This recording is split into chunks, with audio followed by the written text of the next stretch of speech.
Entonces, sobre la regulación de la secreción del intestino delgado, la intensidad de la secreción está regulada también, como todo hasta ahora, por señales hormonales y nerviosas. Entonces, el mecanismo nervioso es el estímulo mecánico o químico lo que aumenta su secreción. Entonces, estos estímulos son mediados por reflejos locales o por los nervios vagos, los parasimpáticos, como hemos dicho. Y, como hemos dicho siempre, el sistema nervioso simpático lo que hace es disminuir la secreción intestinal.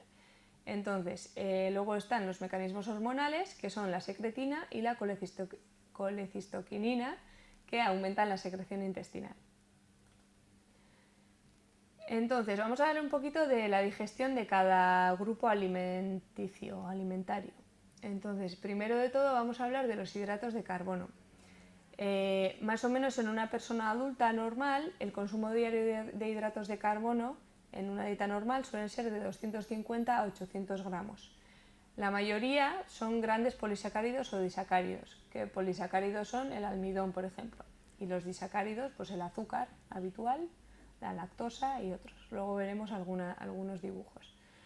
Y normalmente tenemos tres fuentes principales, como he dicho, la sacarosa, que sería el azúcar de caña, la lactosa, que es el disacárido de la leche, y los almidones, que son los grandes polisacáridos, que serían, por ejemplo, pues lo que tiene la patata o otros alimentos. Entonces, el almidón, hay dos tipos de almidones, almidón vegetal o amilopectina y el almidón animal o el glucógeno. ¿Sí? Entonces, el inicio de la digestión de los carbohidratos se da en la boca con la amilasa salivar, como hemos dicho. Entonces, el jugo gástrico, el pH ácido, inhibe la acción de la amilasa salivar, pero luego más adelante, cuando llega al duodeno, se disocia, o sea, lo que queda se disocia o se hace la digestión a través de la amilasa pancreática. Entonces, de ahí se forman oligosacáridos. Los oligosacáridos son unas formas más pequeñas, digamos, de los hidratos de carbono. De ahí llegará al intestino delgado y cuando va a ser absorbido, hemos dicho que en las vellosidades de la pared intestinal existen las disacaridasas, que serán los que convertirán los disacáridos en monosacáridos. Entonces, su máxima absorción se da en el duodeno y en el yeyuno. Entonces, aquí os he puesto unas imágenes para que más o menos veáis cómo es la estructura de los hidratos de carbono. Entonces, lo que tenemos es el hidrato de carbono más simple, que sería, por ejemplo, la glucosa, la fructosa y la galactosa, ¿sí? Que serían, bueno, pues una unión de... Bueno, esto es química orgánica, sin más. Entonces, estos serían los tres más simples. Y luego, por la combinación de ellos, podemos tener las disacaridasas, di de 2. Entonces, las disacaridasas, por ejemplo, sería, como hemos dicho, la sacarosa, que es el azúcar común, que sería la unión entre una glucosa y una fructosa. Entonces, si se unen esas dos, tenemos el azúcar común. Y en cambio, si se unen, por ejemplo, la galactosa y la glucosa, tenemos la lactosa. Entonces, aquí tenemos unas enzimas que son especiales que parten esta unión y consiguen que de la lactosa saquemos la galactosa y la glucosa, que son las que realmente se absorben en nuestro cuerpo. Entonces, por ejemplo, lo que rompe esta unión sería la enzima lactasa, ¿sí? Todas las enzimas, bueno, o casi todas, terminan con la terminación asa, ¿sí? Entonces la lactosa pues se rompe por la lactasa. Las personas que son intolerantes a la lactosa no tienen lactasa, entonces no pueden romper esta unión y por lo tanto, como no puedes separar la galactosa de la glucosa, esto no se puede digerir. Entonces, al no digerirlo, lo que hacemos es lo echamos hacia adelante y luego las bacterias del intestino grueso intentan digerirla, pero lo que provocan es que haya un aumento de volumen de las heces y un aumento de los gases, que los gases los producen las bacterias del intestino grueso. Entonces, al intentar digerirlo, producen más gases. Entonces, eso es la intolerancia, el dolor abdominal y todo lo que provoca eso. Y luego, la unión de más glucosas o más fructosas o más galactosas, lo que hace es crear el almidón o el colágeno, ¿sí? Entonces, cuando tenemos un almidón, lo que tenemos que hacer es ir dividiendo uno a uno cada unión para que uno a uno se vaya convirtiendo en glucosa y se pueda absorber. Entonces, cuando por ejemplo alguien come azúcar puro, o azúcar o glucosa pura, lo que pasa es que llega al intestino y en el momento que llega al intestino no necesita hacer una digestión, ya está la digestión hecha porque solo hay glucosa. Entonces llega a la sangre muy rápido y tenemos un pico de glucosa muy alto. En cambio, si comemos una patata o algo que tenga almidón, ese índice de glucemia irá subiendo mucho más despacio, no tendremos ese pico de azúcar, que es lo que se suele recomendar en los pacientes diabéticos, que no consuman cosas que tengan monosacáridos, sino que consuman cosas más complejas para que el azúcar vaya subiendo poco a poco en sangre y que puedan asimilarlo. Entonces, la digestión de los hidratos de carbono, como hemos dicho, todos los hidratos de carbono se transforman en fructosa, galactosa y glucosa. La glucosa y la galactosa pasan a la sangre gracias a un cotransportador que depende de sodio y llegan a la vena porta, que llega luego al hígado. Y en cambio la fructosa se absorbe por difusión facilitada, que no depende de sodio.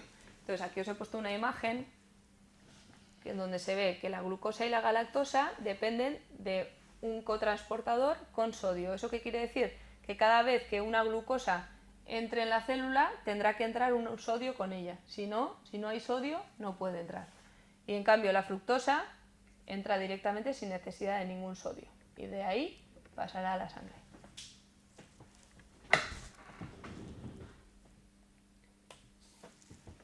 Entonces, vamos a ver ahora las grasas. La ingesta diaria de grasas en una dieta habitual suele ser entre 60 y 100 gramos. Se absorben principalmente también en el duodeno y en el yeyuno, como casi todos los alimentos. Y las grasas más comunes son las neutras o los triglicéridos, ¿sí? Además tenemos el colesterol, los fosfolípidos y las vitaminas liposolubles, que son la vitamina K, la E, la D y la A.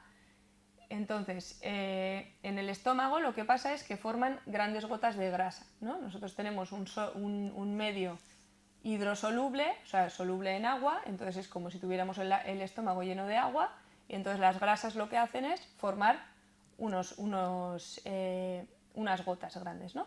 Entonces, cuando llegan al duodeno, las sales biliares recubren toda esa gota y la rompen, dividiéndola en gotas pequeñitas. Es como si echáramos en un vaso aceite y el aceite se queda arriba, y lo que hacen las sales biliares es, si cogiéramos una cucharilla y la mezcláramos rápido, esa capa de aceite se convertiría en burbujas pequeñitas. Pues eso es lo que hacen las sales biliares, convertir una bola grande de grasa en bolitas pequeñitas para que pueda tener más superficie de actuación y puedan disolver o digerir esas grasas. Entonces, luego la que suele digerir las grasas es la lipasa pancreática, ¿no? Entonces, lo que hace la lipasa pancreática, esto es un triglicérido, ¿sí? Donde tenemos 3 cadenas de ácido graso libre y un glicerol. Tri de 3, glicerid. Entonces, 3 ácidos grasos libres, un glicerol. Entonces, lo que hace la lipasa pancreática es que de los triglicéridos saca monoglicéridos y ácidos grasos. O sea, divide, quita uno, quita otro y el glicerol aparte.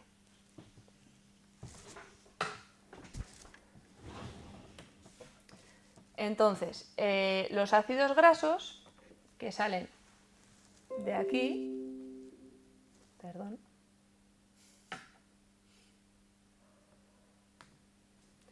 los ácidos grasos que salen de aquí, los ácidos grasos libres, lo que hacen es formar micelas con colesterol, fosfolípido y vitaminas en su interior. Entonces, estas, como son muy pequeñitas, como ya están divididas, tienen la capacidad de poderse meter por las microvellosidades y ser absorbidas, ¿sí?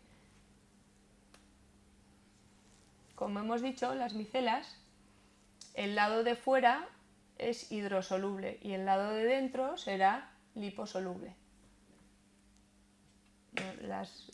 Estos de fuera, los dibujitos de fuera es agua, H2O. Entonces, dentro de la célula, los ácidos grasos y los monoglicéridos vuelven a sintetizarse creando triglicéridos. O sea, nosotros comemos triglicéridos, los deshacemos y una vez los hemos absorbido, los volvemos a hacer triglicéridos. ¿Sí? Entonces, los triglicéridos, vitaminas y colesterol se rodean de fosfolípidos y apoproteínas, que son esta cosa que hay aquí. Esto todos son fosfolípidos y algunas apoproteínas, ¿sí? Que hay diferentes tipos. Y dentro acumulamos los triglicéridos, el colesterol y los fosfolípidos, ¿sí? Entonces, formando esa esfera se llama kilomicrón. Entonces, el kilomicrón se expulsa de la célula por exostosis y pasa al espacio intercelular lateral y de allí va a la linfa, ¿sí? Esto no va a la vena. ¿Por qué? Porque es un lípido y un lípido es muy difícil que pueda traspasar la membrana basal de las arterias y las venas, ¿sí? O sea, no se puede difundir, porque hemos dicho que antes para difundir en la célula del intestino lo que hace es hacerse más pequeño, pero ahora se ha vuelto a hacer grande y esto ya no se puede difundir. Entonces lo que hace es sale de la membrana lateral y se va a la linfa. Entonces desde la linfa, que no tiene paredes, sino que la linfa es el acúmulo del intersticio, de todas las cosas que hay entre las células, ¿sí? Va a ir otra vez a la circulación general, se va a unir con la circulación general. Entonces, las sales biliares, en cambio, que se quedarán en el intestino, porque hemos dicho que aquí no se absorben, se absorberán en el hilo distal y volverán por la vena porta hacia el hígado para volver a ser recicladas. Como hemos dicho, se pueden llegar a reciclar hasta 20 veces. Entonces, ahora vamos a hablar de la digestión de las proteínas.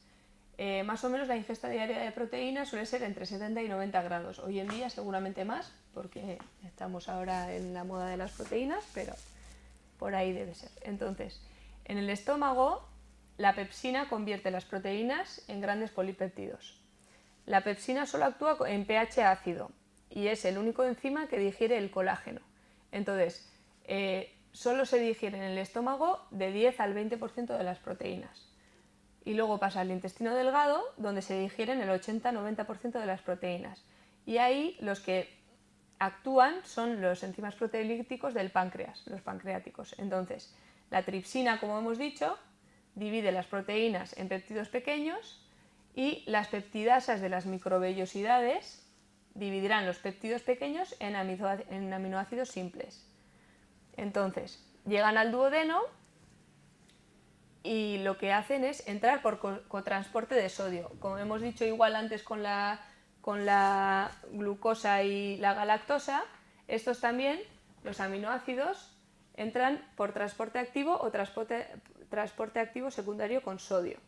Y en cambio, los dipéptidos y los tripéptidos, o sea, los que tienen 2 y 3 aminoácidos, entran por transporte activo, pero en vez de con sodio, con hidrógeno, y pasan la célula del intestino delgado y pasan a la sangre. Entonces, y de la sangre irán al hígado. Entonces, este es el dibujo de los aminoácidos. Este dibujo ya os lo había puesto en otra presentación previa, que es el aminoácido en estructura química, el grupo amino y el grupo ácido, ¿no? Carboxílico. Entonces, esto es un aminoácido y cuando unes más de un aminoácido tienes péptidos o luego tienes proteínas, ¿sí? Entonces, un dipéptido son 2 aminoácidos unidos, un tripéptido son 3 aminoácidos unidos, un péptido son más aminoácidos y luego la proteína son muchos más aminoácidos, ¿vale? Entonces, hasta los dipéptidos y tripéptidos, como hemos dicho, se absorben los grandes polipéptidos en el estómago o sea, se digieren, se cortan en el estómago, y cuando llegan al duodeno es cuando ya se da el último paso de los dipéptidos a los aminoácidos. Entonces, por último vamos a hablar del intestino grueso y la formación de las heces. Entonces, al día más o menos 500 mililitros de quimo pasan del ileón al ciego. Entonces, la mucosa del intestino grueso, en comparación con la del intestino delgado, es lisa, no tiene microvellosidades, las células no tienen vellosidades. Entonces, hay una gran cantidad de células caliciformes que producen moco, y su función básicamente es evitar lesiones en la mucosa, asegurar la cohesión del bolo fecal, que las heces sean pues, compactas, proteger la mucosa contra la intensa actividad bacteriana, porque hay muchísimos miles de bacterias dentro del colon. Entonces, un aumento de la irritación o una irritación del intestino grueso lo que hace es un aumento del moco, del agua y de los electrolitos, y eso crearía una diarrea. Entonces, nosotros cuando tenemos una diarrea es simplemente que el colon en alguna zona está irritada, ya sea por bacteria o ya sea por otras cosas. Entonces lo que hace es secretar todavía más moco y agua y electrolitos para que no haya una agresión en la pared. Entonces lo que suele salir luego pues, es diarrea. Entonces, el quimo, en ese momento, como ya se ha absorbido todos los nutrientes, lo que contiene son restos celulares de la pared, porque la pared, igual que la piel y todo, se va regenerando, entonces las células se van muriendo y se van desechando, fibras, agua y electrolitos. Entonces, la mayor parte del agua y electrolitos se absorben en la mitad proximal del colon. Y a esta mitad proximal del colon se le suele llamar colon de absorción, porque absorbe la mayor parte del agua. Y luego en la mitad distal lo que se hace es almacenar las heces hasta que sean expulsadas. Y entonces a este se le llama pues, colon de almacenamiento. Entonces, en el colon proximal tenemos muchas bacterias, más de 400 tipos de bacterias, que se llama la flora bacteriana intestinal. Entonces, esta flora realiza varias funciones. Hace primero la fermentación de los hidratos de carbono y lípidos que no se han digerido previamente. Y entonces, de esta fermentación provocan ácidos grasos de cadena corta y gases. Luego convierten la bilirrubina en pigmentos de color marrón, como hemos dicho, para darle color a las heces. También forman la vitamina K y también varias vitaminas del grupo B, el 1, el 2 y el 12. Por lo tanto, son bastante importantes también, porque la vitamina K no es suficiente con lo que se come. Entonces, es importante que la creemos en el intestino grueso. Entonces, las heces son 3/4 partes de agua y 1/4 parte de sustancia sólida, donde están lo que hemos dicho, bacterias muertas, restos de alimentos que no son digeribles, células intestinales muertas, moco, etc. Entonces, el color, el pigmento que hemos dicho que se secreta, es la estercobilina. Y el olor lo dan las sustancias odoríferas como ácidos y otras cosas que se secretan, que se crean en la digestión de los lípidos y los hidratos de carbono. Entonces, la fibra que contiene las heces suelen ser la celulosa que comemos, que no se puede digerir. Cuando decimos una dieta rica en fibra, quiere decir que tenga mucha celulosa. Todas las plantas tienen celulosa, entonces cereales, plantas tienen mucha celulosa. Esa celulosa, como no la podemos digerir, lo único que podemos hacer es echarla. Entonces esto lo que le hace es, la celulosa tiene dos propiedades, uno que hace mucho volumen y dos que tiene un efecto higroscópico, que quiere decir que acumula agua, coge agua, entonces le da volumen y masa a las heces. Entonces, por último vamos a hablar del reflejo de defecación. El colon también presenta unos movimientos que tienen movimientos de mezclado y movimientos propulsores lentos, que son pues, igual que el intestino delgado, ¿no? Entonces, las ondas peristálticas se producen varias veces al día y mueven las heces en largas distancias. No es como el intestino delgado, que se está todo el rato moviendo, sino que tiene unos movimientos mucho más, no calculados, pero menos en el día, pero cuando hay un movimiento son movimientos bastante bruscos, que mueven bastante. Entonces, habitualmente el recto suele estar vacío siempre. Las heces se acumulan o en la mitad distal o la proximal del colon, pero el recto suele estar vacío. Y el esfínter anal, obviamente, cerrado. Tenemos dos esfínteres anales, el interno y el externo. El externo es voluntario y el interno es involuntario. Entonces, tenemos el reflejo gastrocólico, que es que cuando entra alimento en el estómago, aumenta la motilidad del colon. Entonces, ¿por qué? Porque hay que hacer sitio. Entonces, eso es el reflejo que hace. Entonces, cuando las heces, gracias a una de estas propulsiones de movimientos propulsores lentos, llegan al recto, es cuando se desencadena el reflejo de defecación. El recto suele estar vacío, como hemos dicho, entonces cuando se llena de heces, esta distensión hace que se cree el reflejo de la defecación. Entonces se inician las ondas peristálticas del recto descendente y cuando la onda llega al recto, lo que se hace es que esa onda continúa apretando y relajando el músculo, y cuando llega al esfínter lo que hace es abrir el esfínter anal interno, que es el involuntario. Entonces, si nosotros voluntariamente relajamos el esfínter anal externo, pues entonces se produce la defecación, y si no, pues no se producirá. Entonces, aquí por ejemplo es, bueno, no sé si es interesante o no, pero si nosotros evitamos o cortamos estos reflejos defecatorios muchas veces al día, al final el cuerpo se acostumbra a que lo inhibamos, entonces crea muchos menos impulsos.